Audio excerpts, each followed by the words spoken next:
to play ball. Welcome to the podcast with no limits, whether it be sports, current events, or random thoughts. This is the place to step in and stay a while. Your host is a proud alumnus of Rio Hondo Prep, a former minor league baseball umpire, and a man with strong opinions. Welcome to the Get Home Safe podcast and your host, Matt Hersema.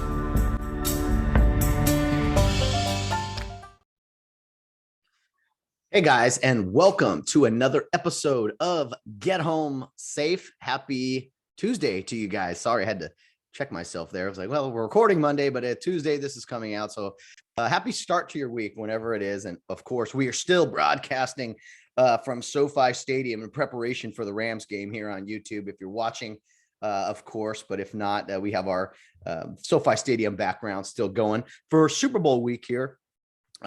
Whether the Rams were in it or not, we probably would have been talking Super Bowl and, definitely put a little background, something different.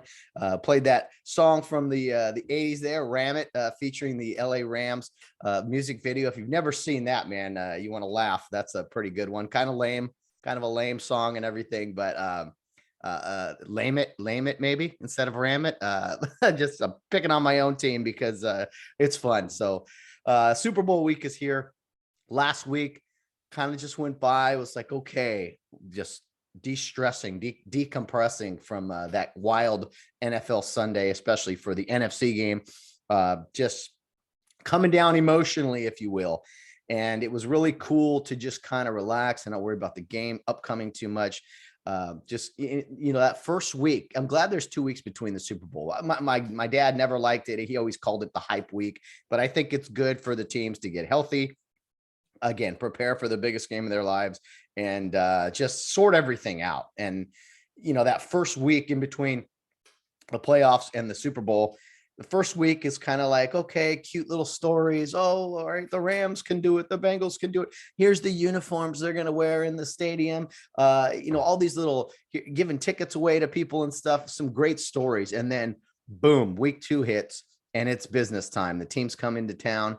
And it's just Super Bowl week. There's even more hype surrounding it. So hopefully the teams and their preparation are done sometime this week, but a lot of buildup here for a 3 or 4 hour event this Sunday in Inglewood, California, the city of champions, as it is known, especially from the great Laker days back at the fabulous Forum, the Great Western Forum back in the 80s, for the big days. Of course, there were some other great moments there at the Forum in Inglewood, but right across the street now sits the beautiful $5 billion SoFi Stadium. And I'm not sure, look at the NFL charging $6,000 for the cheapest seats, at least what I've seen. Maybe there were some for like $4,800, but my goodness, Super Bowl tickets, man, are just through the roof. I said years ago when I heard LA was hosting, that I want to get to that game somehow, some way, but some dreams just aren't meant to happen. I wanted to get to the first Super Bowl in the new SoFi Stadium, just because of the history. The very first Super Bowl played up the road at the Coliseum here in Los Angeles. So a lot of great history. In today's show, again, total randomness as usual on the Tuesday edition of the podcast. Just me, of course. I'm not sure who I'm going to have on for the Friday episode. I had a few ideas, but again, it's getting harder and harder to. I keep saying this, and I do apologize. I sound annoying, just trying to piece this all together, bring people together. But after the Super Bowl, we're going to break down the Super Bowl, maybe look back at the season and all that, and then we'll kind of move on to other sports, other topics. I have a lot of current event opinions that are going around right now with some of the stuff in the news. The lying, manipulating media continues to do their nonsense. And I'll point out a few examples as to how they try to control the narrative by controlling the language, right? They control, I don't mean bad language. I mean terminology. It's really interesting. As an example, I heard this and it was quite interesting. Maybe listen around a little bit more with your ears.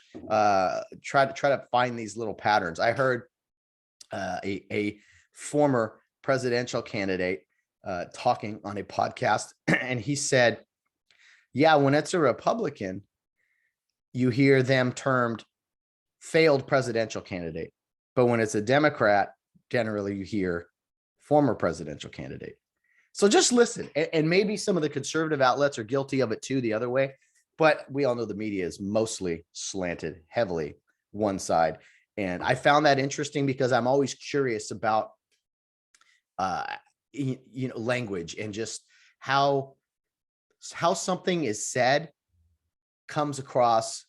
You guys in relationships know this. All right. How you say something is very, very important.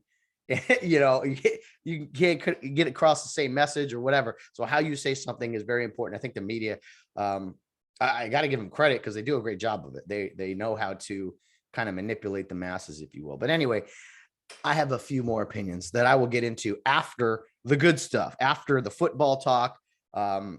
Valerie and I had a great weekend this past weekend. Of course, worked on Saturday, got off in a timely manner and went to see some friends we hadn't seen in a while. Some friends that are actually getting married this upcoming weekend. Not a bachelor party or anything, just an opportunity to see them kind of before they've made it official. Even though they have already made it official because of, COVID restrictions and everything last year. It's a long story. Bottom line is we have a wedding to attend this Saturday, Super Bowl Eve. So I don't know how else to say this. It's going to be a long weekend. That's all I could say. It's going to take, it's going to be one big party. I hope the party continues into Sunday evening. I can have a cigar and enjoy myself, but it's going to be a commitment this weekend. Very big commitment, tough work week. And just going to put it behind me and go into the weekend with hopefully all the hope that every team had back in September. And now it's down to two teams with the LA Rams and the Cincinnati Bengals. So I can't wait for the weekend to get here. Just got to get through a few work days. That's all. And do some podcasts and hopefully put out some content for you guys on Friday. But I do want to talk to some, maybe some Rams fans, maybe some other just fans of the Super Bowl, maybe Bill Barnes. I'm not sure. We're working on it, guys. We're working on it. I am the host, the producer, I'm everything on this show. So sometimes it all falls on, all the time. It falls on me and I just have to find a way to make it happen. So I don't want any pats on the back. I don't want any, oh, hey, you're doing fine. I want to get it done. So busy life, as I'm sure all of you guys have, but you guys don't want to hear that anymore. Let's get away from that. Super Bowl week is here. Super Bowl 56. Here we are. LA Rams hosting, going to play in their white road unis, which is fine.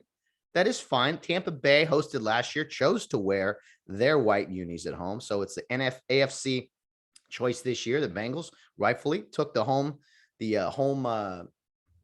garments, if you will.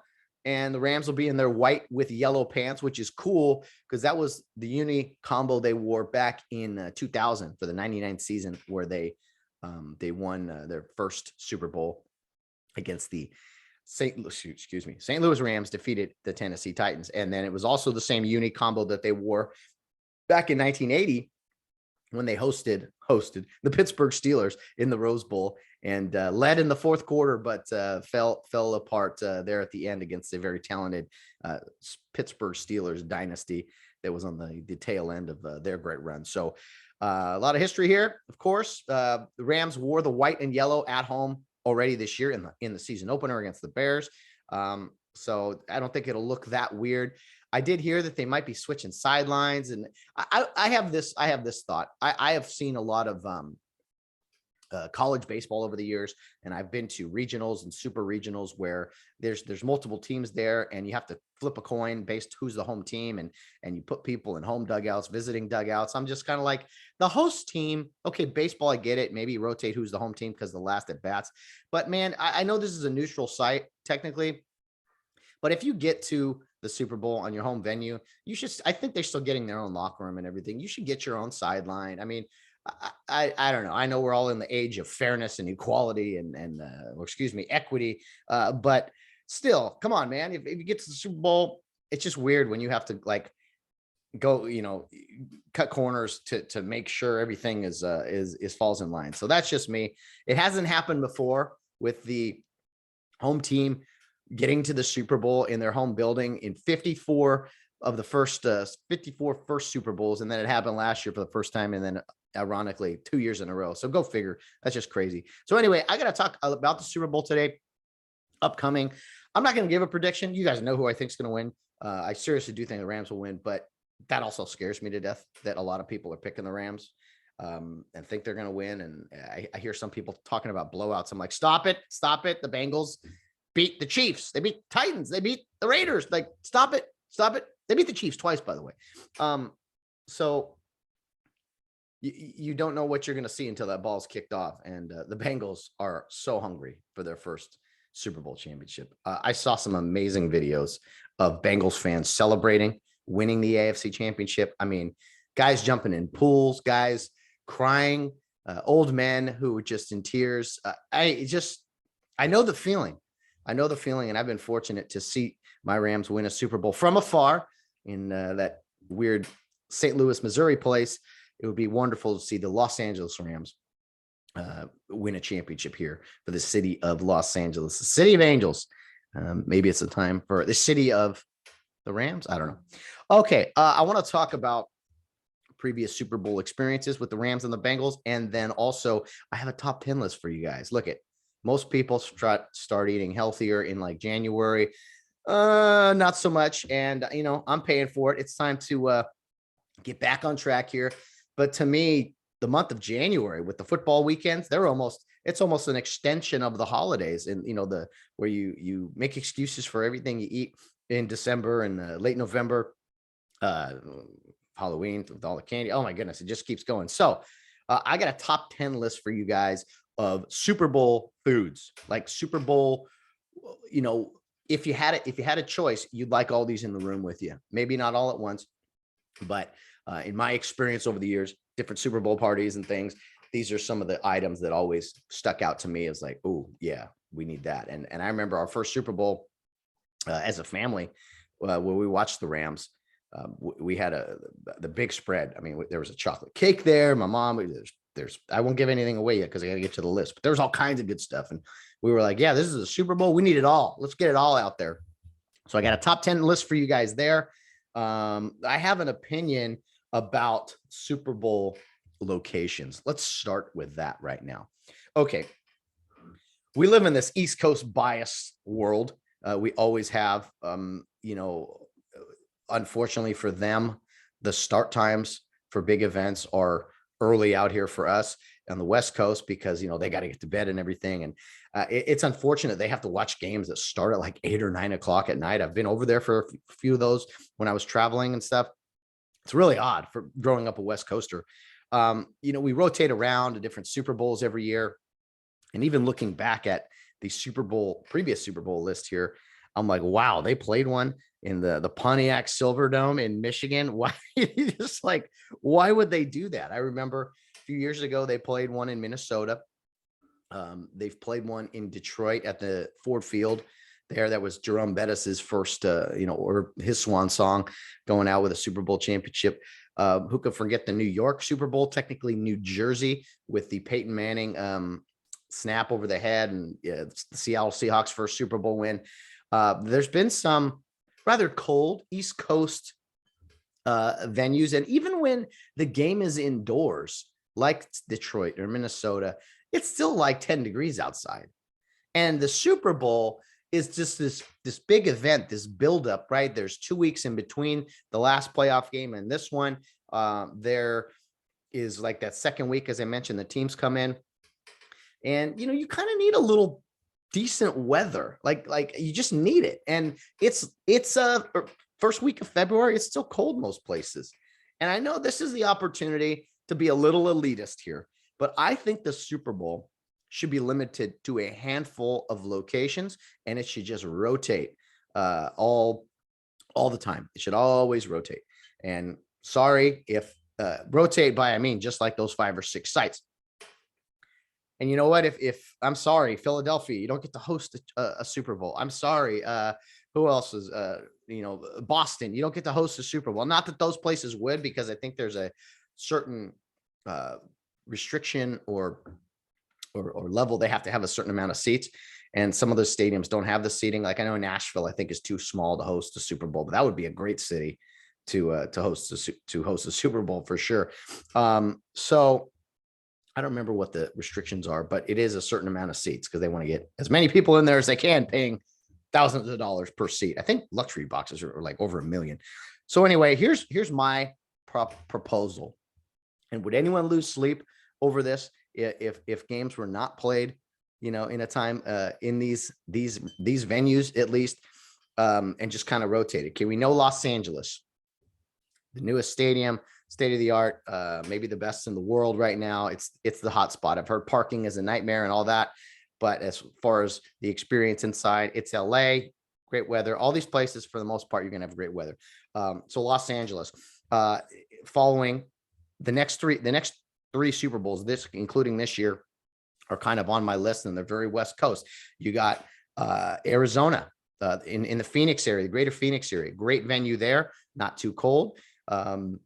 Phoenix is a great Super Bowl city, with that new, it's still pretty new, that the giant toaster out there, University of Phoenix Stadium.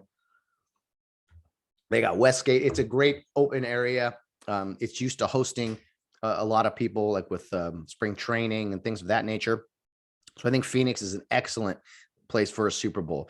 Now that Las Vegas has that brand new stadium, Vegas, baby, that's going to be Super Bowl. I may have flipped those two. Maybe it goes Vegas next year and then Phoenix after. Either way, however it goes, Vegas, excellent, outstanding Super Bowl city. And I know Vegas can get cold too, but I think by February, it might be a little cold or whatever, but nowhere near the snow blizzards and things that are possible in other parts of the country. So I like Indianapolis. Like, what are we doing? Come on, we can have a Super Bowl there. Come on now. These are big time cities, big time. I know, very West Coast, but it works, man, for what you're doing. You don't want weather issues. You don't want extra, traffic. I shouldn't say traffic, but come on, LA, Phoenix, Vegas. Those are three of the West Coast spots. If San Diego had a decent stadium and likely an NFL team, I could see them hosting. You know what? I don't want to do this, but I'll go Bay Area. Yeah, I'll go Santa Clara, the Bay Area. You get the cold and the wind up there, but they've done the Super Bowl up there a few times, or maybe one time. I don't know. But the Bay Area, I'll give you that. Okay, I'll give you the Bay Area 49er fans. See, I give you a little something. I give you a lot of hate, but so that's 4 cities right there that are all West Coast. You're going to get pretty good weather, and are great cities for hosting a Super Bowl. So 4 West Coast Super Bowls. Sorry, Denver, you're too cold. Seattle, come on, there's elements up there. It's just, I don't know. There hasn't been many Super Bowls in bad weather, and I think it's because they've strategically chosen. We'll go east a little bit here. I think Dallas is kind of, the middle of the country spot to be. You got to have Super Bowls at Jerry's World. That's just natural. And Dallas, again, pretty good weather, can be cold, but nowhere near some of these other places. Dallas is a party. Every time that stadium is on TV, whether it's the Big 12 title or Super Bowls or whatever, Dallas playoff losses, we've seen a few of those over the years. It just pops. It's still one of the best stadiums out there, and an incredible city. A lot of options, a lot of as far as dining, entertainment, all those things. So Dallas for sure. And of course, Miami on the East Coast, the Hard Rock, Hard Rock Stadium, Hard Rock Arena, whatever, an incredible venue. And Miami's a party, man. Miami's a great spot to be. You can't say enough about it. I haven't spent much time over there. Would love to sometime. A little humid for me, but Florida seems more and more attractive these days. I won't go any further than that. So that's pretty much, those are 6 venues right there that I think should be the ones that are hosting Super Bowls. Some kind of ones on the outside out, I would go maybe Houston, again, a Texas city. I don't know. It still feels kind of like a second tier. I'm sorry, Houstoners. Houston might be a good one. Tampa Bay, which hosted last year. Jacksonville, I don't know. You just say Jacksonville and it doesn't sound interesting or important or fun, right? Jacksonville. Maybe I'm dead wrong. They have the world's largest cocktail party game there. Georgia and Florida, they play in that stadium in that city every year. So maybe it can be something good. And again, it's Florida. So, maybe we'll throw in all 3 of the Florida teams. Why not? Jacksonville, Tampa, closest Jacksonville's ever going to see to probably a Super Bowl, but Sorry, I had to throw that in there. So there's a couple more. You got Houston. Okay, I'll give you that. And then do we need one more East Coast? Other than we did the Floridas. Nothing else would really work. Okay, I'll give you this one. Atlanta. You could do Atlanta, Georgia. Okay, weather's similar to Florida, and it's indoors. I forgot New Orleans. Yeah, New Orleans has hosted a lot of Super Bowls. So there we are. We're up to like 10. We're up to like 10 cities. There shouldn't be any other than that. And for the most part, these stadiums do in fact host the Super Bowls, right? But I'm going to look at a few of the previous one. Again, Minneapolis, Houston's on there. Santa Clara was fine. The New Jersey one, Indianapolis, Detroit back in 06. I've said these already, but you guys get where I'm going. They're just there should some cities just shouldn't host, and I would like it to be like almost like rotate west east every year. That would be awesome. Even though we got like 3 in a row here on the West Coast, this is how it should be. New stadiums get the first bidding, I think, but you should go LA, okay, then Dallas, okay, then Vegas, then Miami. I mean, those just sound like fun, right? So, oh man, I don't even know what to say. But so sorry, Midwest, I love you. East Coast, I like you. But we need Super Bowls in a handful of cities. And I added a few there just because I'm a good guy. But New Orleans could use an upgrade in the Superdome there. But still, New Orleans is a hot city and a lot of fun going on. So that's just my request, my venting. Let's and again, for the most part, I keep repeating myself here. For the most part, they do that. I think Miami's hosting more Super Bowls than anybody, the city of it.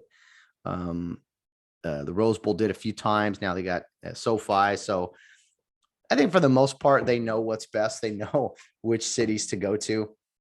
I know I just got on here and vented about pretty much using the stadiums or the cities that they already are using. But I haven't had enough coffee this morning, guys, so it might be time for a refill. Forgive me. Handful of cities. And I would be fine if it went LA, Houston, Vegas, LA, Dallas, Arizona, LA, or something along those lines. Like Miami, LA should host a Super Bowl every like 4 years, and Miami should host it like every 4 years. And then you sprinkle in those other guys in there. I just think, the big city, entertainment, you know where I'm going. So those are my thoughts with who should be hosting the Super Bowl cities and why. And I know Chicago, you're a great city. It would be awful to host a Super Bowl in that city, the Windy City. That's just an example. Let's use our heads here. And you want to limit the dome aspect too. I'm not thrilled with the way the Rams put a roof on their stadium. Not a huge dome fan. It's technically outdoors, I know, and it was probably for the flight path of some of the LAX things or whatever, but still, less and less dome cities, dome stadiums, even though I threw a few on there. Well, most of them on there, huh?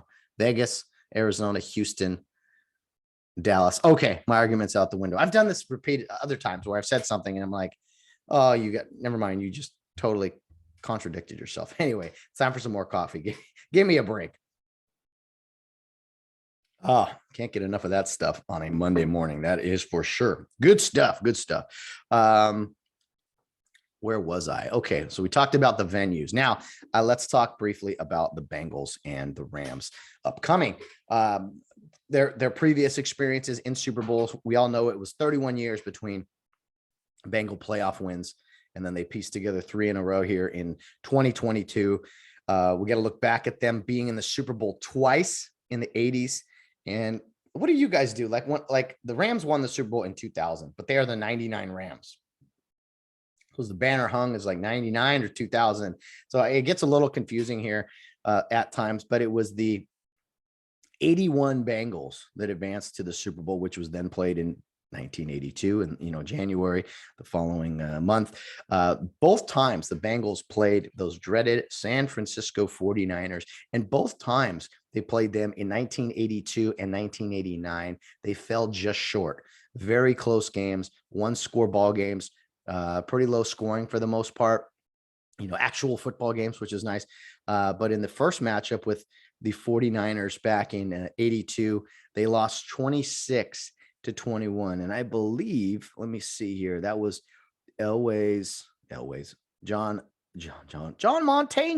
Montana's first Super Bowl with the 49ers back in 1982, I believe it was. 49ers again. Yeah. So, and then the 49ers, killed Denver. Those 4 Super Bowls for those Niners in those 80s. So 2 of the victims, of course, were the Bengals in 82, losing 26-21. And then in 1989, in a game that was played in Miami, great Super Bowl city, as I mentioned, Niners were victorious again, 20-16. That is, of course, the famous drive. John Taylor, the Niners going all the way up the field, 90 yards or whatever. And John Taylor catching that dreaded slant that Montana and all the 49ers always executed, trailing 16-13. They go all the way up the field. They break the Bengals' hearts in 1989. So Bengals fans got so close twice, so close, and fell just short. So those who've been around long enough to see both of those moments, and then this year in the Super Bowl, they're hungry. Fans desperately wanting something is one of the greatest feelings, I think, out there. It goes up against love and all these other emotions that we experience as people. I think that fanhood, the fanaticism, this loving somebody that will never love you back, that has let you down, that you can't control. They're just grown men playing a game.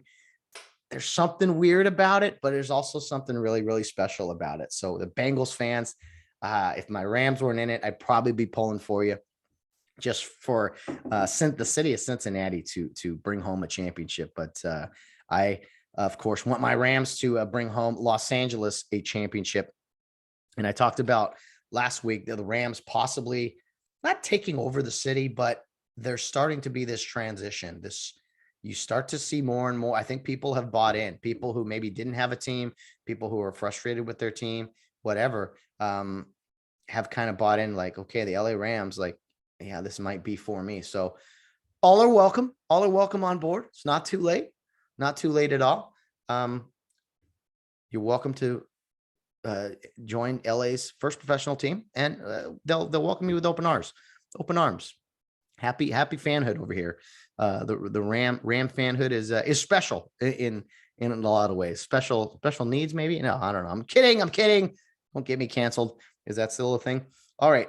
So the Rams, of course, 3-time world champions with NFL titles in 46 and 51, as well as the Super Bowl championship in 2000. But the greatest show on turf, that was their second Super Bowl appearance, 1979, actually it was 1980. Again, the crossover years.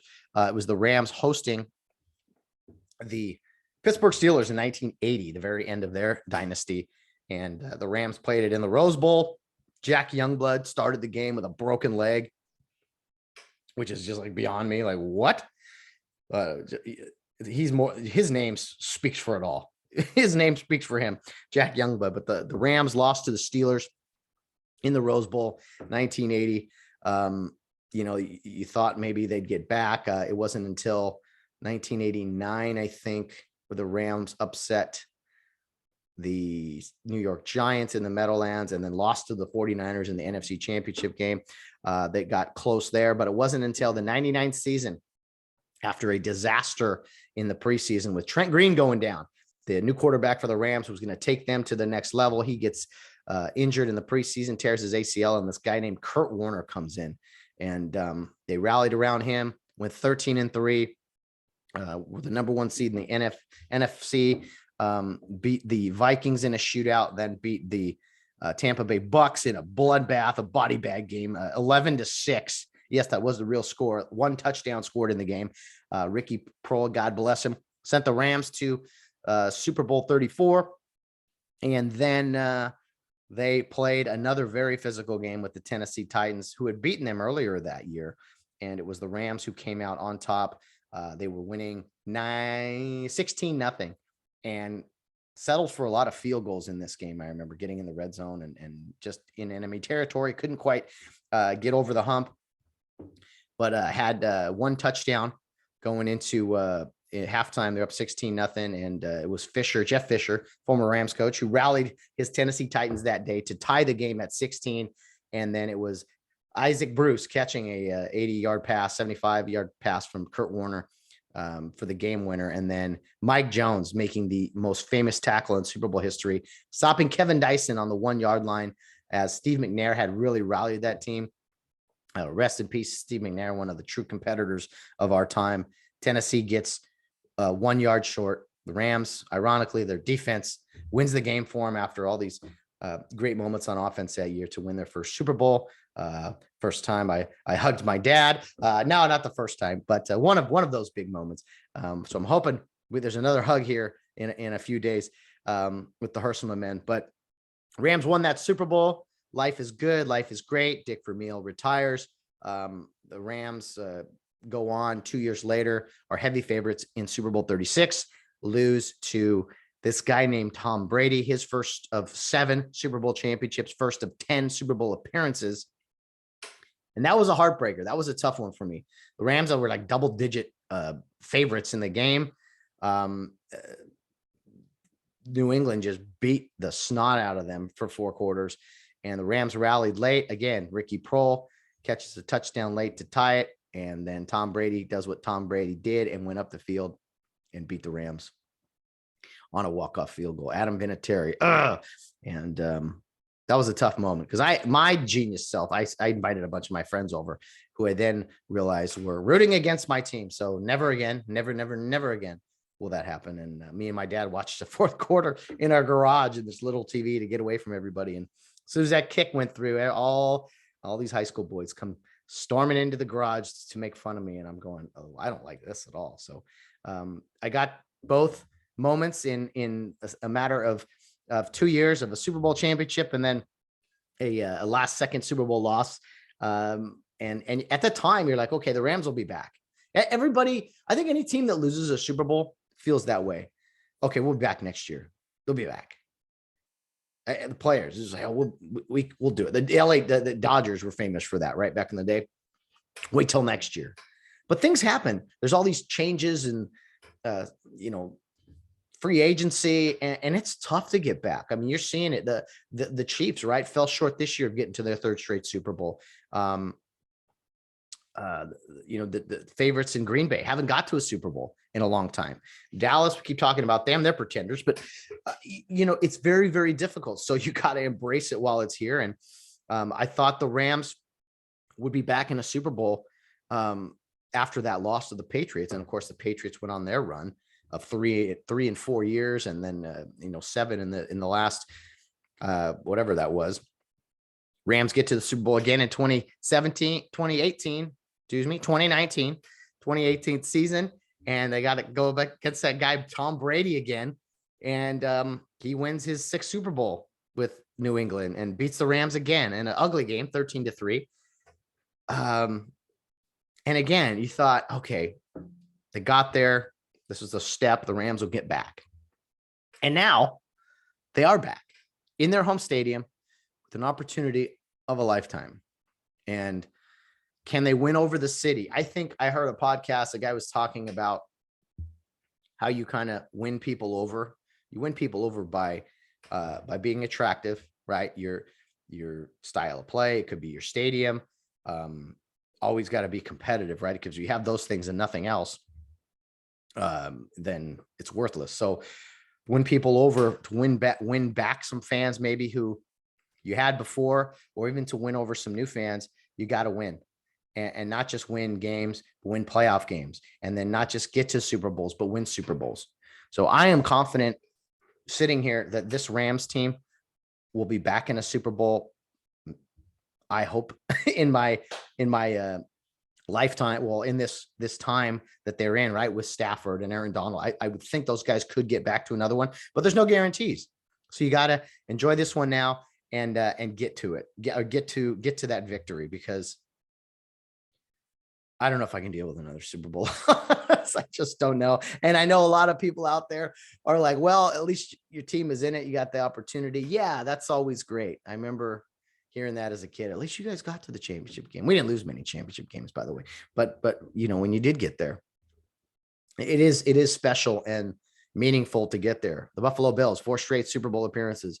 That means something. It's unfortunate they couldn't get one victory in there, but still, to get there, to be recent relevance, have an opportunity to win a championship says something about your organization. So Rams, get it done. Either way, someone's going to be celebrating a first, an LA Rams first championship, or a Cincinnati Bengals first championship. I should say first Super Bowl, not first championship, as I mentioned, of course, before.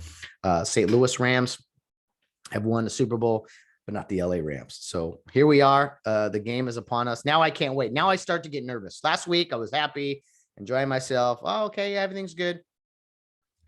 Sunday was weird. Valerie and I had a lunch at a nice spot, and the Pro Bowl is on, and I'm like, this is the worst display of football I've ever seen in my life. So hard to watch. Just like this isn't real. I don't like all-star games. I don't. The MLB one is hands down the best one. But the other ones, basketball, football, that's just, this is a joke. Even hockey is what are the scores, like 15-14 or something. So anyway, hype week is over, and it's time to get down to it. LA Rams Super Bowl history, Cincinnati Bengals Super Bowl history. Someone's got to win this thing. And, I'm pulling for my Rams. I know a lot of Rams haters out there who are going to laugh so hard at me if the Rams lose a Super Bowl again. And what can I say? What am I supposed to say? What am I supposed to cry? Am I supposed to, don't hurt my feelings. Don't talk about my team. Life goes on. But life would go on much sweeter with a Super Bowl championship. Come on, Rams. Come on, LA Rams. Come through for me. I need you. Make my life better. I learned long ago not to get, I say this as a lunatic, not to get too high or too low on wins and losses, but you just do. If you're passionate about something, you fall into it. You fall into the drama, the hype, it's just hard not to if you're truly invested in a team. And I'm more invested now than I ever have been with their return to Los Angeles, where so much history has been made. And of course, the Super Bowl Jeopardy guys out there will constantly talk about, oh, they never won a Super Bowl in LA. Talking heads drives me crazy. All right. Just a few things I want to hit real quick before I finish the show today with my top 10 Super Bowl foods that we talked about Christmas foods a few months ago. And I got to tell you, I got a nice list here. Very, very hungry right now, looking at this list for some Super Bowl goodies, Super Bowl foods out there. And I don't know how to make them all fancier and everything, but I just write down in general, and you can play with these foods in different ways. Okay. A few little quick hitters here. I'll try to just bounce around the things that have happened the past week or so. I don't think there's anyone more left than Bill Maher, the late night comedy host who hosts, what's his show called? Real Time with Bill Maher on HBO Friday nights. He keeps having these rants about, COVID and the restrictions and like moving on. He actually is speaking. It's crazy to hear because he's so extreme left on so many other issues. I'm not a huge fan of his, but he's making more and more sense. I will say his audience is applauding him when he says it's time to drop some of these restrictions. And I give him a lot of credit because he still hammers Republicans, conservatives and things, but he's not afraid to call out the hypocrisy of the left, of the mayors of our cities who are going maskless, of Stacey Abrams going maskless in a photo with 20 kids behind her who are wearing masks. It's just like, he's over it. He understands that, first of all, for people that like, no, we gotta keep going with this stuff. Let me ask you a question. What is the end result here? Because COVID-0, that's never going to happen. That's impossible. That's always going to be out there. Or there's going to be different variants. It's just going to, this idea that something is just going to go away if we just lock down harder, keep masking, if there's people who are vulnerable, they need to, of course, take precautions. But for the majority of people who get through this thing, and the majority of people who are not at risk, it's time to get back to life. It's time to get the economy going. Let's get back to work for sure. Still see jobs, trabajos everywhere, right? I mean, they're paying fast food workers like $18, $19 an hour now. I was like, wow, that's pretty darn good. If you're a high school kid right now, or someone in college, man, I would say if I was you right now, I'd get a couple of jobs and rack up some money, man. You can rack up all kinds of money if you're willing to put in some time and work a couple of jobs. You know, what else you can do? Sit on your couch with mom and dad kind of around. Like, man, I would certainly go do that. Make up some money. Anyway, some of the hypocrisy that I've seen in the media. Again, Bill Maher, props to him. I don't like him very much, but it's interesting. He can, if you wonder if a guy who's that far left is starting to come to the center, at least on some issues, would he ever change his voting habits? Will he still continue to vote for things that hurt him, for policies that hurt him and the people around him? It's just food for thought. I don't want to get into too much of it. Gina Carano and Whoopi Goldberg. Think of those two scenarios. I know you guys have heard what Whoopi said, what Gina Carano said. They're both being treated very differently. Gina Carano was canceled immediately, and Whoopi Goldberg gets 2 weeks paid vacation. Some people are defending her. It's just interesting when you lean one way or another politically, how you're treated by media, by companies, Disney company, of course, and just, I think we're getting way too caught up here in cancel culture. Everything's offensive. Everything everybody says, and there's people that put their foot in their mouth. But come on, man, like, we're putting too much effort into canceling people, and I'll say it. What's the censoring people? Can we just live our lives and like make your own decisions? This is where I'm kind of like a libertarian almost. Like, just live your life. Okay, you don't like what someone said? Don't listen to them. I don't watch The View. I don't watch that. Oh, it's not even a television show. Those old evil women, most of them. I don't watch that stuff. So but I'm not like sitting here making a sign. How can I protest The View today? How can I cancel The View today? You people need to get a life. That's an example. There's other, people right after Joe Rogan and other platforms now. You are spreading disinformation. When they say you're spreading misinformation, they never go. This is another back to the language thing with the left and everything. They never go into specifics. Do you realize that there's never examples? Broad generalizations without examples are meaningless. I'll give you a few from where I sit. They said forever, well, masks will work. They clearly don't work. Well, if you get the vaccine, you can't get COVID. Well, that's wrong. We can't spread COVID. Well, that's wrong. Everything they've said this wasn't in a lab. Well, that's been wrong. I don't care where you vote, where you stand. You got to at least start to be suspicious when everything they said has been pretty much wrong. And they're purposely going after people who are having contradicting opinions of them. Don't you find that odd? Does nobody else find that odd? Look, I know we got to have a certain amount of censorship. You can't say certain words on television. You can't have certain subject matter. But my goodness, someone's sitting there and talking with a doctor who I thought we were supposed to worship and praise, who has a different opinion about the way things go. Now that's evil. That's misinformation. What misinformation? Because to me, the misinformation has only been coming from one side of the aisle.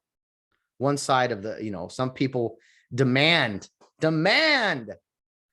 that you get in line and follow orders. But things have not. Anyway, try not to go too COVID heavy here.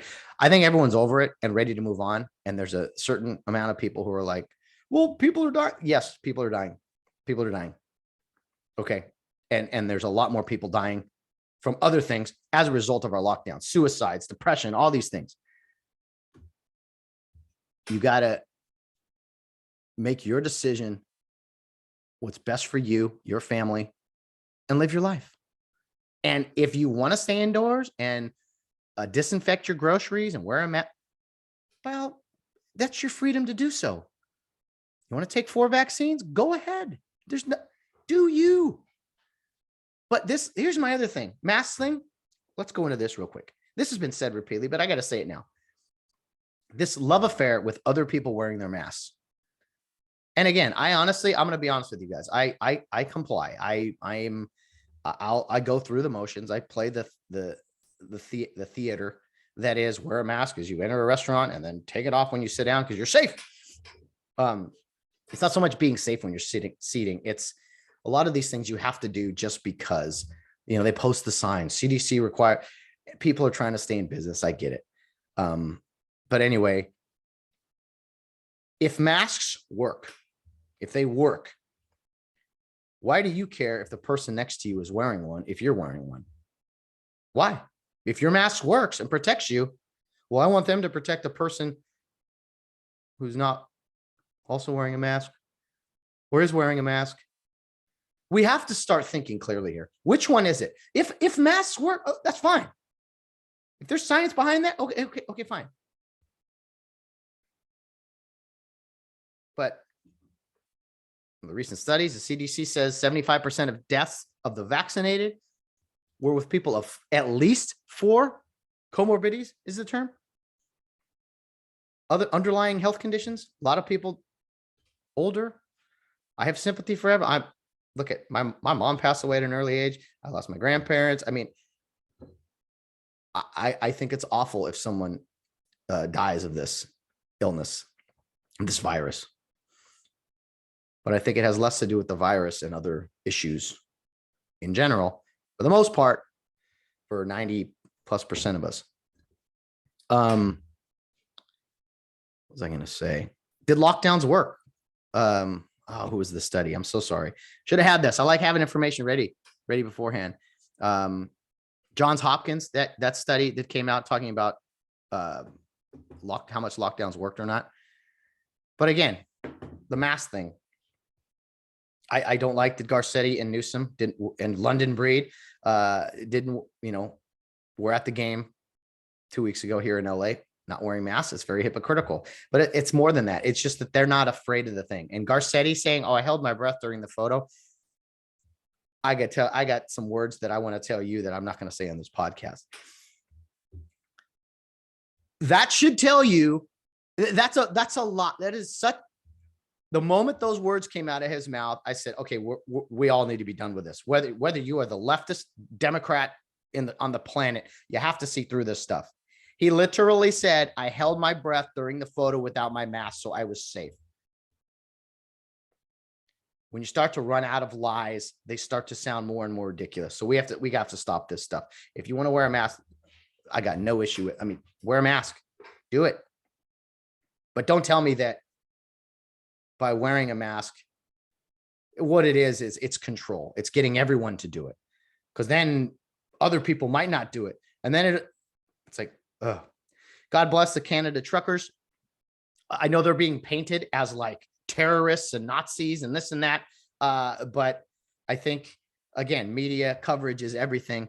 They seem to be doing a good thing. A lot of them are vaccinated. They want freedom. They want the mandates to stop. Justin Trudeau, my God, you are a coward. You are a coward.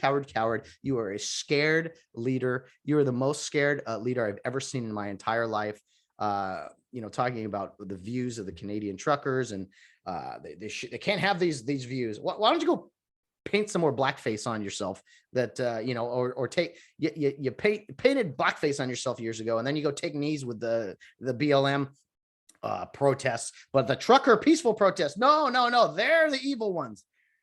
Got me guys worked up here. I'm trying to be happy for a Super Bowl, but here I am. Okay, let's move on from this, or I'm going to start to lose my mind. Like the mask thing, for instance. You notice the media, they would always go after Republican doesn't wear their mask. Hey, why are you not wearing it? This is from the media. But God forbid if a um, Democrat isn't wearing one. Well, they have a reason. They're public speaking, or they're, again, if you just got to pay attention. I don't care. Democrat, Republican, Independent, left, right. I don't care. But let's look at hypocrisy where it's at. Let's start to pay attention. Left wing protests, they're heroic and brave. Right wing protests, terrorism, evil. Censor them. When is enough enough? When's the breaking point? When are people going to stop trying to control our lives? Anyway, I truly believe some people want more crime in this country. There's a spike in murder in every major city in this country, especially in places like New York and LA. A few cops were killed in New York a few weeks ago. More police have been shot and killed the past year or so than it has in a long time. And of course, it has nothing to do with the soft on crime approach, with zero bail policies, with letting people out, out of jail, catch and release, whatever you want to call it. Has nothing to do with any of that. And the constant defund the police, they're evil, has nothing to do with certain policies from a certain party, certain practices. No. It's the evil guns that have, we need to stop gun sales. Chicago, strictest gun policies in the country, worst in murder, shootings. It's a war zone. Kids are dying over there. Minorities dying over there. People don't care because it doesn't fit a narrative. But Biden and the new mayor, Eric Adams, they talk about we need to reimagine. I don't want reimagine. That's another fancy word everybody uses. Reimagine. I like old fashioned. That's me. Old fashioned. I'm getting off on a tangent here. You see what you guys do to me on a Monday? When is enough enough? That's all I'm saying. I truly believe. Who is it that's trying to fire nurses, military, police officers, firefighters? Who is it that is in favor of that? All these mandates. I think one side of the aisle actually hates these people. They pretend they don't. No, they're heroes. They're heroes, but now they're not. They're evil. They're not there. They're not doing what we say. Police have a target on their back. Nurses are no longer mean anything because they won't partake in a practice they don't believe in. LAPD now will limit minor traffic stops to eliminate bias. What in the hell does that mean? To eliminate George Gascon. There's a real, this person wants chaos. I called him a person. George Gascon, the violence we've seen in LA. I talked about the Super Bowl and everything in LA. They're cleaning it up a little bit. And then as soon as the Super Bowl's over, it'll go to hell again. But what do all these leaders have in common? Do you guys know? I bet you could figure it out. Mayors in these big cities, they all got one thing in common. Certain letter by their name. That could be it. And again, I don't care. I don't care who you are. Whether what party you're affiliated with. But let's start to open our eyes a little bit. Come on, a little bit. Like, just,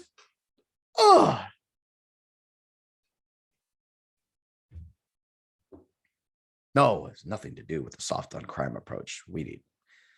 Okay. Where do I go from here? Okay, two more things before I jump into food finish here. Have you guys seen this? We're in this age. First of all, kids are in masks at school all the time. I drive by these high schools now, and I guess the PE period, every time I drive by these schools, it's just kids walking around a track, looking at their phones with masks on outdoors. I don't know where it is in other parts of the country, but that's what PE is now. And I don't know what happened there. Like, maybe someone in the teaching profession can fill me in. Maybe is it worrying about someone I don't know, getting too exhausted or so. I don't know what it is. I just don't see how walking the track when you're a 16-year-old is going to be considered physical education. But that's just me. I've noticed that a few times. I've driven by high schools. Let me see. I found that pretty funny. And then the last thing, oversharing. We love to overshare, don't we? I know I have a podcast and you're like, well, you in here verbally spewing into a microphone. I know, I get it. But you see, everybody's brave now. Everyone's brave, and their journey is heroic. Have you seen these people who get COVID and they post all about their experience? I mean, all about it.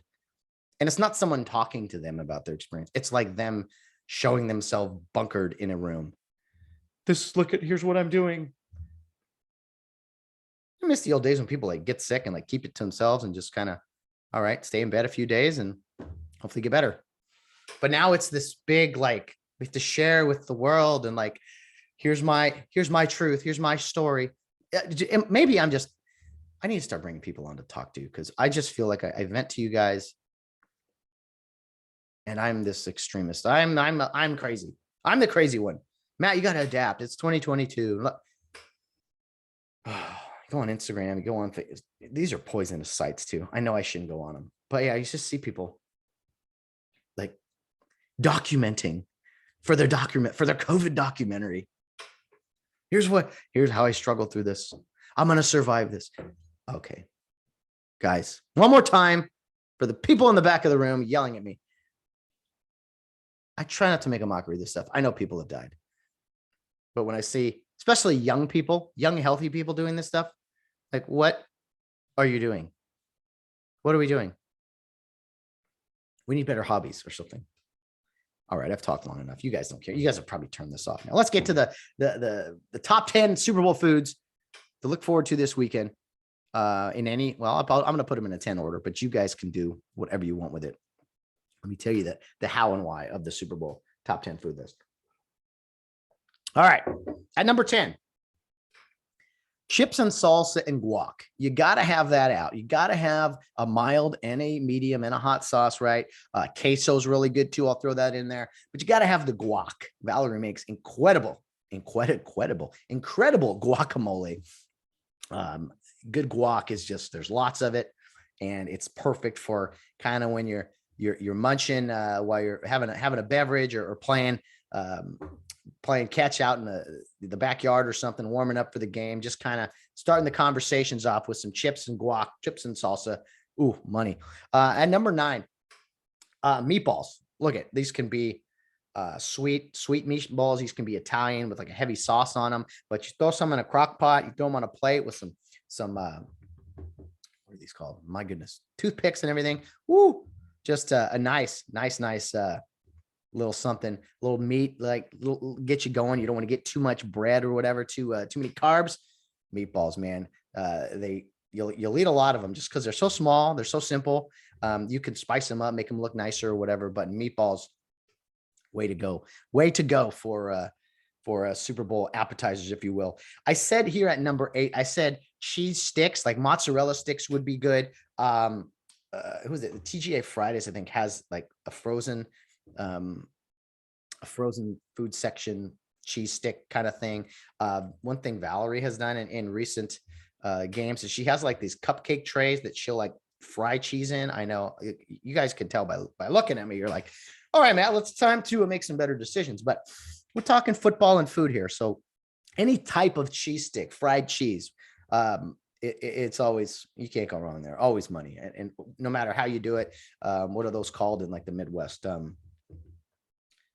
Curds, cheese curds. That's you be in the Midwest. You can tell that's why a lot of people there are how they are, because they got cheese curds. Those are excellent. So they're like little mini fried cheese sticks. So can't go wrong with the cheese sticks. And number 7, potato wedges. Yes, potato wedges with some sour cream, some chives, some bacon bits. They're pretty much fancy fries, but potato wedges, whether they're cut in kind of like fry pieces, thick fries, or in the round shape, I don't know what I'm trying to say, but potato wedges. You can get some in the frozen food aisle as well. Just heat them up. Those go excellent with maybe a meatball. You kind of mix it up, kind of combine these things at the same time. Really, really good. At number 6, one of my personal favorites, something I get mocked for repeatedly. I don't care. Pizza rolls. Pizza rolls. I know they're like a 12-year-old's dream for a 12-year-old boy, like, oh, appetizers. I'm sorry. Pizza rolls, they just do it for me. I could eat a whole bag of those things while watching a football game. Little ranch dressing. Let's make lots of pizza rolls. Come on, 2-3 bags of those. Let's get them out. Everyone loves a pizza roll. They say and tease. And like, come on, a pizza roll, what's wrong with you? But then you partake a little bit. You have a few pizza rolls. Probably my favorite, and they should have been higher on the list here, but there were some other big menu items here on that I wanted to push towards the top 5. But pizza rolls, we haven't had some all year, really. It might be time for Sunday, guys. Yeah. We're going pizza rolls. Number 5, nachos. I know I said chips and salsa, but nachos. A lot of cheese on there. You can load them up with some meat, chicken in there if you want. Again, sour cream and guac. But nachos. You put a huge plate of nachos out on a table in front of a bunch of football fans. It does not last very long. And people, the old rule, the old adage, if the cheese is connecting multiple chips, that's one nacho. That is all yours. You don't break that apart. That is all yours. Whatever it connects, 3-4 chips, that's one nacho, guys. So nachos, can't go wrong there. Number 4, I know I said that a billion times, can't go wrong. None of this you can go wrong with. Number 4, a Hershey man favorite, shrimp cocktail. This is like, I won't say a good luck charm, but something we are firm believers in. Because again, protein, fish, probably better for you. Little cocktail sauce, that's fine. But shrimp and lots of it on the table during a ball game, just a good, like, nervous eating food. It brings you down a little bit because it's got that unique flavor. It's not hot. It's a cold dish, right? It takes a little work by peeling, just make sure you don't eat the tail and pushing all the shrimp out of the tail as you eat it. So for me, it's the calm down it's the biggest calm down food you can have during Super Bowl Sunday or any football game for that matter. At number 3, the OG, the fan favorite, I gotta imagine, is pizza. Pizza, you get a huge one, couple of different options, right? Maybe some people bring multiple pizza boxes. A few weeks ago, we did it. The big one, which is about as big as this table, from Mike's Pizza, who used to be the pizza company that would serve the Carey Youth League Circus all those years. So, they got good stuff. But pizza is probably the number 1 food item on Super Bowl Sunday specifically. I've heard that it's the busiest day for pizza delivery, and all these companies and things, they have so many orders that sometimes they can get up to always 1 hour, but like 2-hour wait. A couple years ago, we got some pizza early. We went and bought a few at 11 in the morning just to have them for the game later. And that was a great idea. So pizza, excellent choice. At number 2, I went big sandwich. Capri Deli right around the corner here has a yardstick. It serves, a lot of people. They have a different tray. I think you put out a big sandwich somewhere, that just says, okay, this is a party. This is business here. You got the big sandwich. Again, Capri Deli is among the best, but there's many other options. To me, it just says, all right, it's time to party. You got yourselves a big sandwich. And number 1 on the Super Bowl menu food item. Keep in mind, we're not having all these this week. I'm just saying, these are some good ones and why they're good. Number 1, it's a football game. It's a Super Bowl. You can't have a football game, Super Bowl, without chicken wings. You got to have chicken wings. Different flavors. Some of you are hot buffalo guys. Some of you are maybe honey barbecue guys.